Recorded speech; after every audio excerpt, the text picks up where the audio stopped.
Hello people, hi, good morning. बहुत बहुत स्वागत है आप सभी का। Very warm welcome. My name is Aman Shrivastava और हम लोग 10 मिनट में आज के दिन की सभी इंपॉर्टेंट खबरें देख लेंगे और उनके पीछे का एक्सप्लेनेशन, उनसे रिलेटेड स्ट्रैटेजी के एवरी सिंगल थिंग, एमसीक्यूज वगैरह हम सब देखेंगे थ्योरी के साथ साथ। आइए शुरू करते हैं।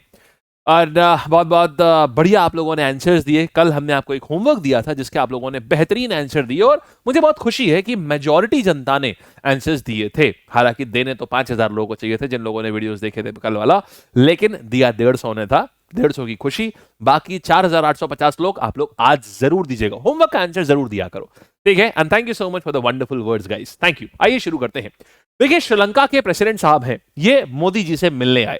तो अभी देखिए क्या है, श्रीलंका के जो ये प्रेसिडेंट साहब हैं, अभी हाल ही में ये प्रेसिडेंट बने हैं श्रीलंका के। इनका नाम क्या है? देखिए, श्रीलंका दिशा में है ना, एक दिशा में है, किधर? दक्षिण दिशा में है, तो दिशा नायके। इनका नाम ऐसे याद रखिए, दिशा नायके। इनका पूरा नाम क्या है? इनका नाम है अनुरा कुमार दिशा नायके, ठीक है। मोदी जी से मिलने आए, कहां पर? हैदराबाद हाउस में। इंटरेस्टिंग बात, हैदराबाद हाउस हैदराबाद में नहीं, दिल्ली में है। अच्छा, तो न्यूज सुनिएगा क्या है।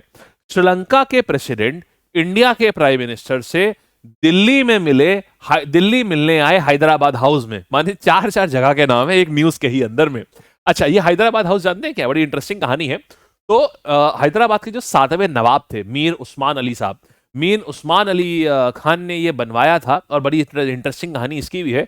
मीर उस्मान अली जो थे वो दुनिया के सबसे अमीर आदमी हुआ करते थे। अंग्रेजों के संग एक दिन खाना खा रहे थे दिल्ली में ही। तो अंग्रेज बोले, देख जानते हैं ये पूरा दिल्ली, ये इतना बड़ी बड़ी इमारतें, ये जो राष्ट्रपति भवन उन्होंने अपने रहने के लिए बनवाया था अंग्रेजों ने। किसने बनवाया है? बोले किसने बनवाया है? बोले ये देखिए एडविन लुटियन ने बनवाया है। हमारा आदमी है।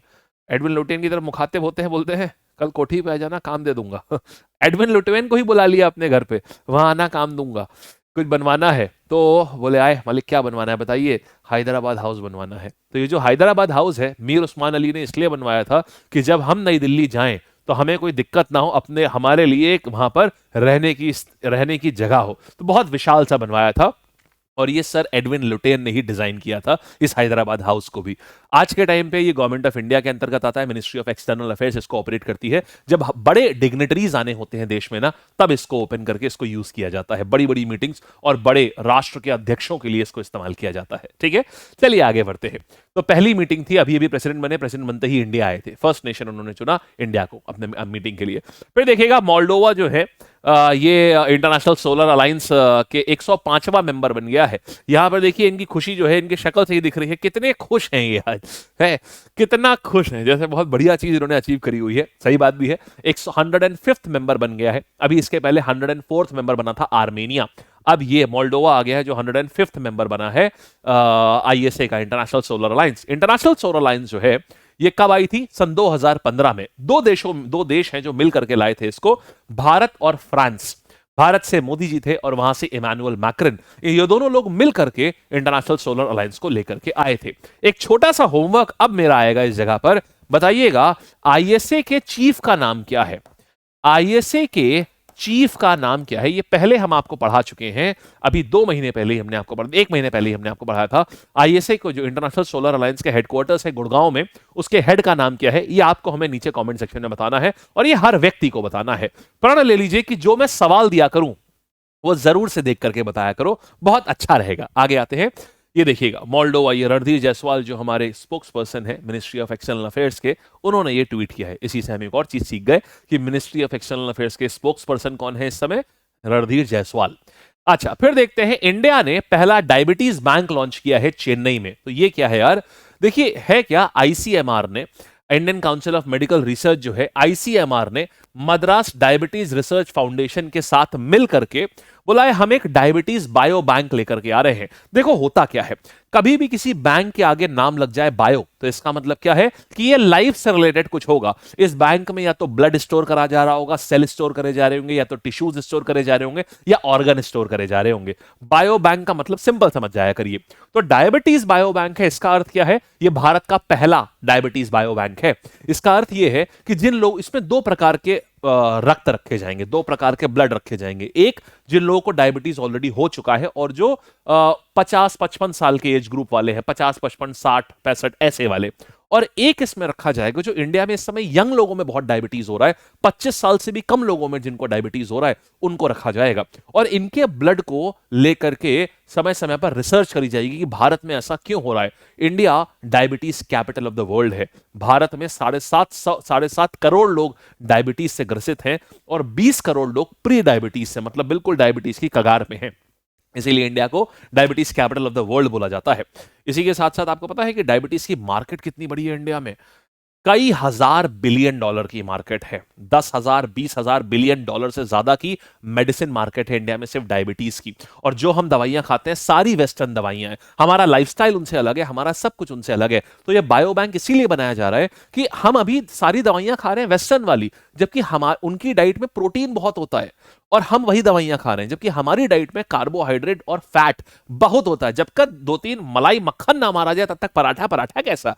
जब तक वो नहीं, आपने फूड ब्लॉगर देख रहे हैं अमूल, ओहो ओए ओए ओए अंकल जी, ओए ओए ओए आप अमूल की, ओहो ओए ओए ओए ये अमूल का बटर आया, ओए ओए ओए, आपने देखा होगा फूड ब्लॉगर्स को। तो ये जब तक क्रीम बटर ये सब ना आए, तो हमारा डाइटिंग पैटर्न अलग है। तो इसके लिए, इसको रिसर्च करने के लिए बनाया जा रहा है भारत का पहला, ये आया है डायबिटीज बायो बैंक। ये कहां पर आ रहा है? ये आया है दोस्त चेन्नई में। अगली न्यूज हम देखते हैं क्या आ रही है। Launch of water career scheme. देखिए ये है हमारे union minister of shipping and ports Sarbananda Sonowal साहब। तो हम क्या कर रहे हैं, हम इनलैंड वाटरवे माने नदी के सहारे जो हम ऐसा नेविगेशन करते हैं उसको और मजबूत बनाने के लिए हमने 3 राष्ट्रीय जल मार्ग, कौन कौन से हैं? NH1, NH2 और NH16।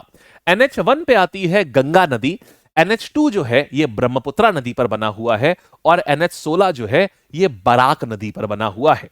ये बराक नदी पर बना हुआ है, NH1, 2 और 16।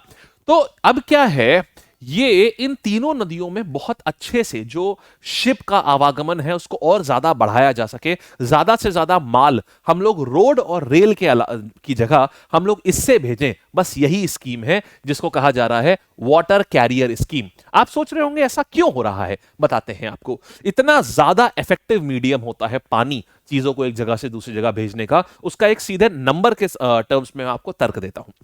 1 लीटर जो डीजल होता है वो जमीन पे 8 टन माल ढो सकता है एक निश्चित दूरी में। 1 लीटर डीजल वही अगर ट्रेन में पड़ जाए तो 16 टन माल ढो सकता है, माने ट्रेन ज्यादा इफेक्टिव हो गई ट्रक के मुकाबले। और वही 1 लीटर डीजल अगर शिप में पड़े तो वो 24 टन माल ढो सकता है, माने शिप जो है वो रोड के 3 गुना ज्यादा इफेक्टिव होता है, 3 गुना ज्यादा एफिशिएंट होता है जो वाटरवे से ट्रैवल होता है। तो माने हमारा कॉस्ट 3 गुना बचेगा, हमारा डीजल 3 गुना बचेगा, हमारा पॉल्यूशन 3 गुना बचेगा। ये फायदा है इससे, ठीक है। इसीलिए वाटर करियर स्कीम को इन 3 जगह पर NH1, NH2 और NH16 में लगाया गया है, ठीक है। आगे बढ़ते हैं। फिर देखिएगा ये तो है टेलीग्राम चैनल, इसके ऊपर क्या मिलेंगे आपको? क्विजेज एंड पीडीएफ मिलेंगे। इसको जरूर, इसको मैं यहां पर इसलिए रखता हूं ताकि इसको आप जरूर से ज्वाइन किया करिए। बहुत अमेजिंग चीजें होती हैं, बहुत अमेजिंग अपडेट्स और बहुत अमेजिंग फ्री मैगजीन्स होती हैं जो हम इसके ऊपर देते हैं, तो इसको जरूर से अपने पास रखिएगा। आइए आगे बढ़ते हैं। फिर देखिएगा 538 आर्टिस्ट ने क्या किया। अभी आपको पता है तानसेन महोत्सव चल रहा था ग्वालियर में, वहां पर, और ये 100th महोत्सव था, तो यहां पर Guinness book of world record बनाया गया है। अभी 536 आर्टिस्ट ने एक साथ 8 इंस्ट्रूमेंट्स बजाए, यहां पर 8 इंस्ट्रूमेंट्स को साइमल्टेनियसली बजाया। तानसेन महोत्सव ग्वालियर में चल रहा था, और इन इंस्ट्रूमेंट से कौन सी धुन निकाली? वो 3 राग जो मियां तानसेन ने कंपोज करे थे। वो 3 राग कौन कौन से हैं? वो 3 राग है राग मल्हार, मियां की टोडी और दरबारी कन्हारा। ये जो है दरबारी कन्हारा, मियां की टोडी और राग मल्हार, ये 3 ऐसे म्यूजिक कंपोजिशंस हैं जो मियां तानसेन ने खुद बनाए थे। तो इन तीनों को 536 म्यूजिशियन ने बनाया। सवाल एग्जाम में आएगा, बताइए कि ये जो तानसेन उत्सव है ये कहां पर होता है? इस बार 100th एनिवर्सरी है तानसेन उत्सव की।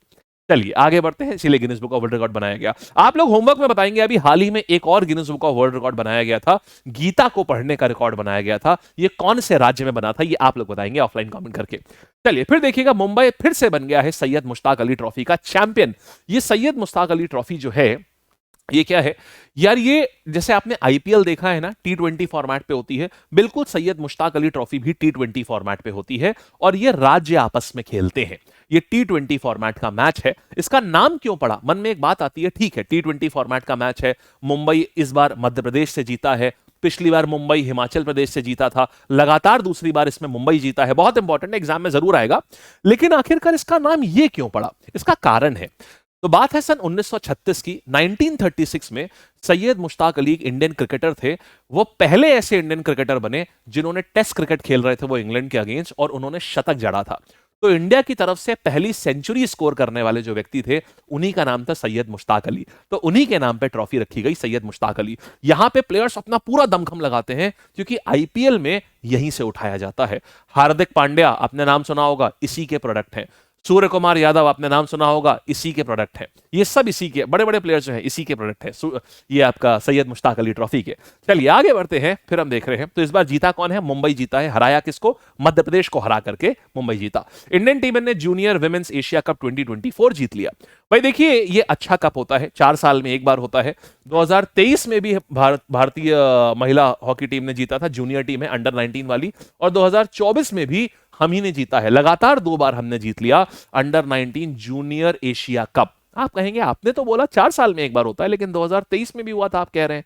जी हाँ, एक्चुअल में 2020 का था जो 2023 में करा गया था, कोविड के चक्कर में हो नहीं पाया था। लेकिन क्योंकि टेन्योर ना डिस्टर्ब हो, ये 2020-24 ऐसे फिक्स था, तो इसीलिए 2024 में 2024 वाला कराया गया और 2023 में 2020 का कराया गया। डाउट क्लियर हो गया ना? हमें पता है आपके मन में डाउट आने से पहले ही उसको क्लियर कर देंगे हम उसको। आइए आगे बढ़ते हैं। ये देख लिया हमने, तो ये चैंपियन हो गए हैं ये लोग। फिर देखिएगा पद्मश्री अवार्डी बैगा पेंटर। बैगा क्या होते हैं? बैगा एक ट्राइब होता है।